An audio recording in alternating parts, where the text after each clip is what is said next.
Hello. Welcome back to my channel. I am back again with the Season 6 reunion review. If you did not see my last video, please check it out. I went down the rabbit hole of all the drama surrounding the Season 6 cast. There is so much that has come out since the reunion has been filmed, because we know the reunion was filmed 2 weeks ago. There's been a lot of drama on social media. We have an ex from Jeremy claiming that he held a gun to her head. We have another castmate that has been accused of robbing a girl in Las Vegas. So if you would like to hear all the drama surrounding social media, please check out my last video. And today we're going to get into this reunion review. Overall, the reunion was pretty okay. I feel like in the beginning they were asking the hard questions, but as the reunion went on, I started zoning out. They were going on and on about things that frankly nobody cared about. Those weren't the questions we wanted to know and hear about. So I give it an 8 out of 10. It was good at some points. At some points, I was ready to turn off the TV and go about my day. I feel like the drama on social media was a lot more interesting than this actual reunion. So they started off with the Sarah Ann, Jeremy, and Laura drama.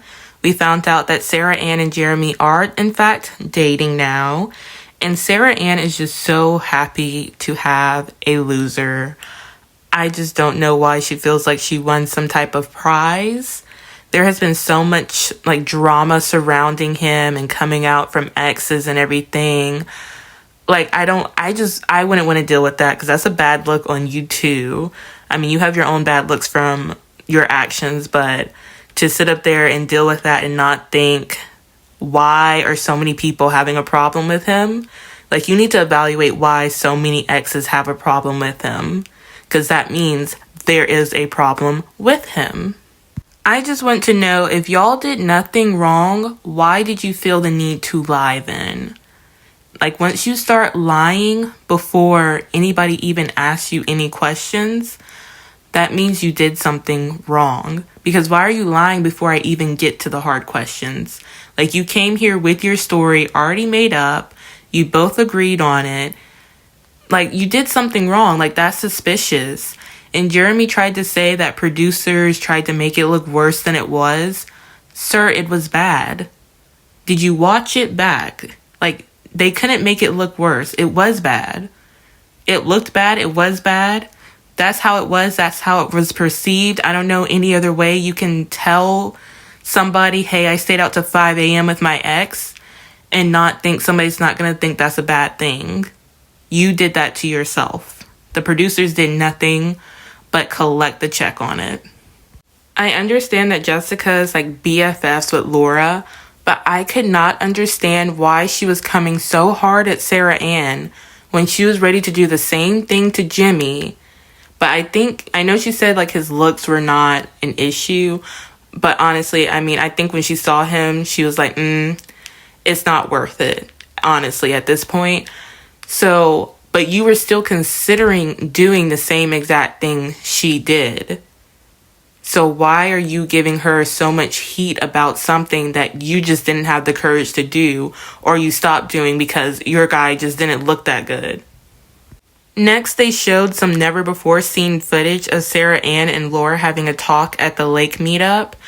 And I can honestly understand why Sarah Ann was so confused, because in this talk, Laura was acting completely different than the way she was acting with everybody else when she was talking about the situation. So, it seemed like a very mature conversation. She seemed very understanding. If you thought that they truly slept together, this was your time to attack her. But they didn't even talk about that. They just talked about the message and I understand, you sent the message and your intentions may have not been right.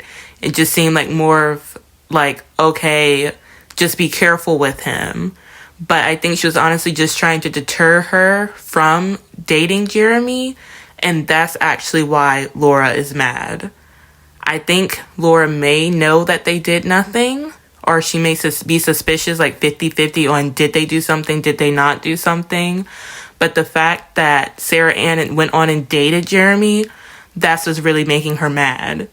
Because now she double loses. You embarrassed her at 5 a.m. and now y'all are dating. Like, I think it would have been a different type of reaction if they did not date after the fact. I'm not really sure what the beef is with Jeremy and Jimmy, because he brought up Jimmy's name in a conversation or something. And he also said something about Jimmy being the bad guy because he was going back and forth between Jessica and Chelsea. That is completely not the same thing. You are all in these pods and you are all connecting with multiple people. Nobody's judging you for being confused about who to choose. So I don't know why you would think that, why you would feel the need to say that. And if you think you're looking like a villain, then maybe you should stop being a villain. Don't try to find a new villain. Just you stop being a villain. And I do have a question. Does anybody think that Sarah Ann is a rebound? Because if you go back to the episode where they were exposed for the 5 a.m. rendezvous, he wanted to work it out at first with Laura. So if Laura was willing to work it out, do you think Sarah Ann would be here with him right now? Because if he went on and lost Laura, Sarah Ann was already waiting there. Obviously, we know she's a pick-me girl.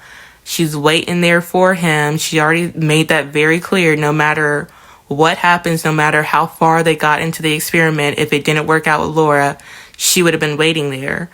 So is Sarah Ann a rebound? Because it was also revealed through Chelsea. Every time Chelsea sees Sarah Ann, they are broken up. Why are y'all breaking up so much? Like, that is a toxic relationship. You should not be constantly breaking up. Like, it's one thing to have a fight with a significant other, but if y'all are breaking up multiple times, you need to let the relationship go. Like, it's not going to be a sustainable relationship. But they are living together now, so I would like to see them continue this breakup situation and see how that goes for them. But yeah, do you think Sarah Ann is a rebound or not? Sarah Ann also said that the audience needs to understand that they are all just characters here for our entertainment.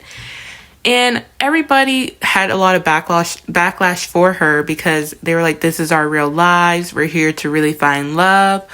But Sarah Ann is not wrong. She and Jeremy are very entertaining because clowns are entertaining. You might be scared of them, but at the end of the day, they make people laugh.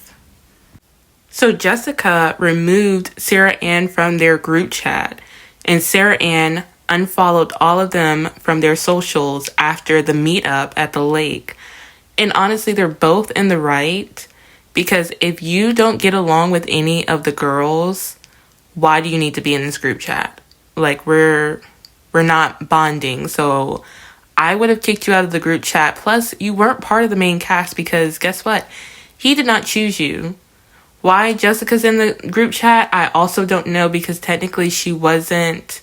Well, I feel like there should have been two different group chats. Like, one chat for everybody in the pods, and then one chat for just, like, the main girls. But the way that it sounds like she said it, it may have been just the main girls who were chatting. I don't know if all the girls were in there. If all the girls were in there, then yeah, I would have been a little bit upset, because I'm sure all the girls in the pods were not upset as the main cast was.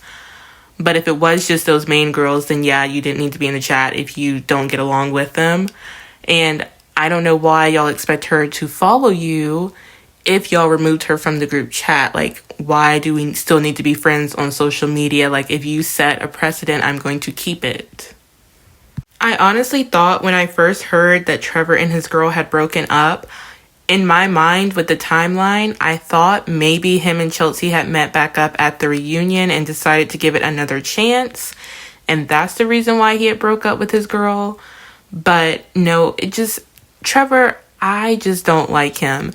If you watch his body movements, it all seems so calculated. Like, he wants to make sure he looks like a little victim and you don't attack him because he's so sensitive.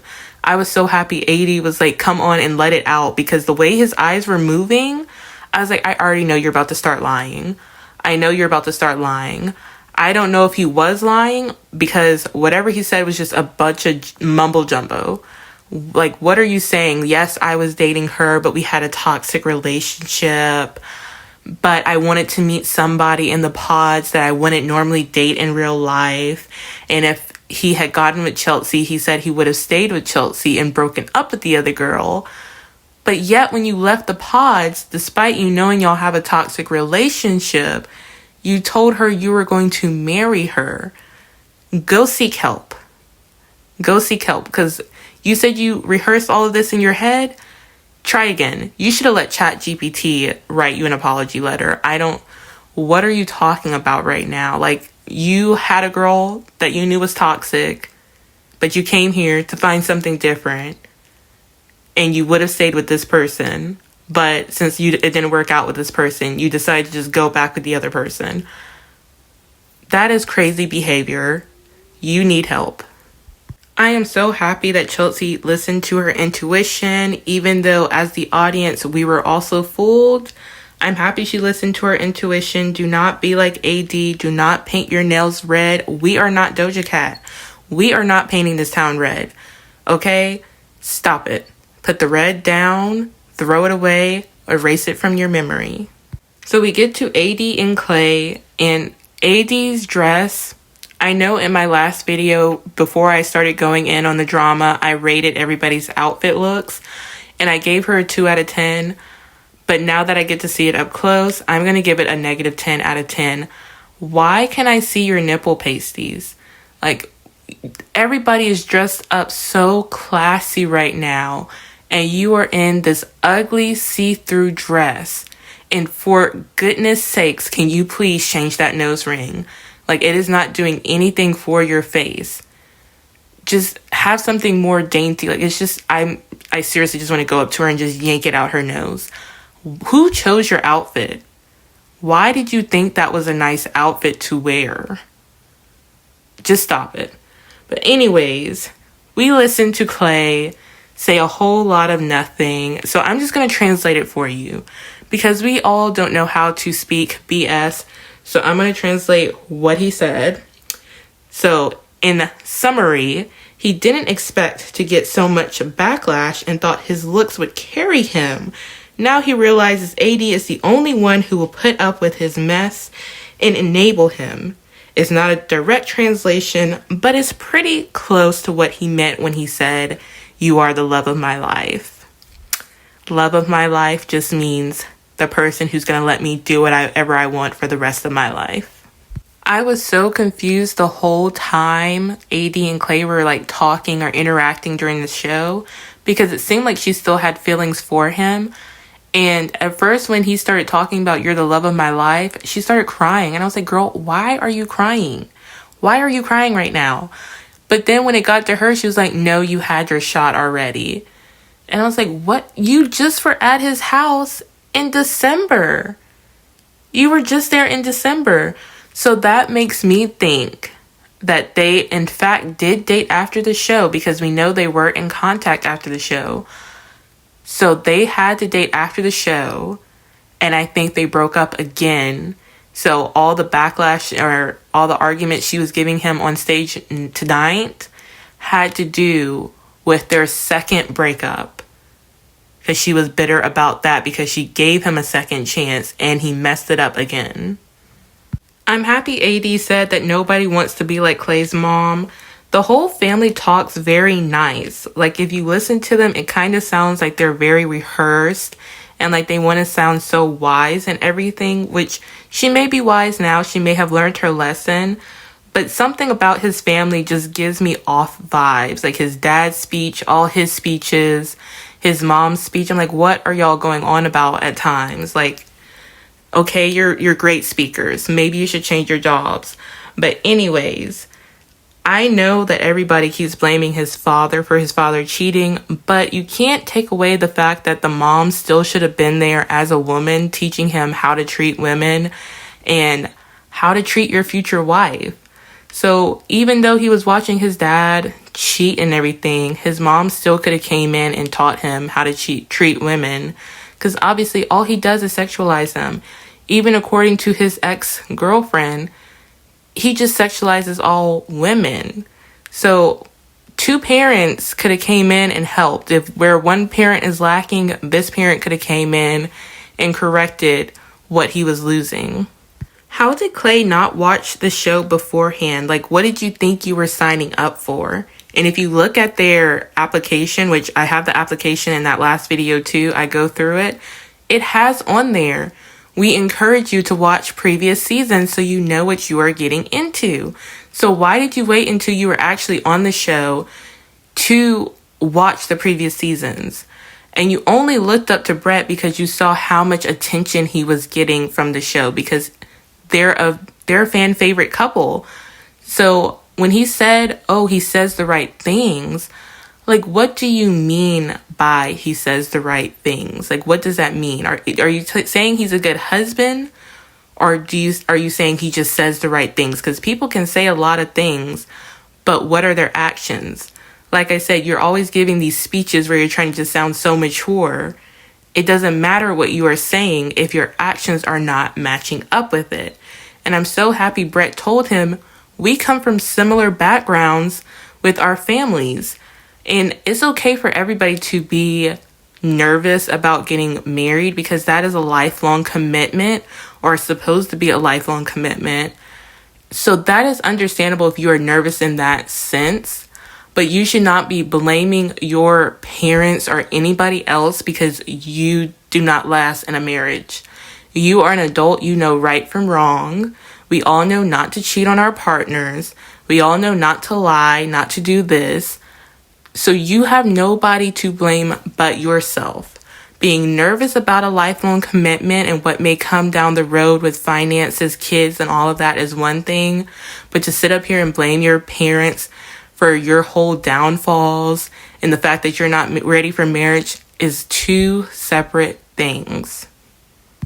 Jimmy and Chelsea discussed how his friends felt about their secret being revealed on TV.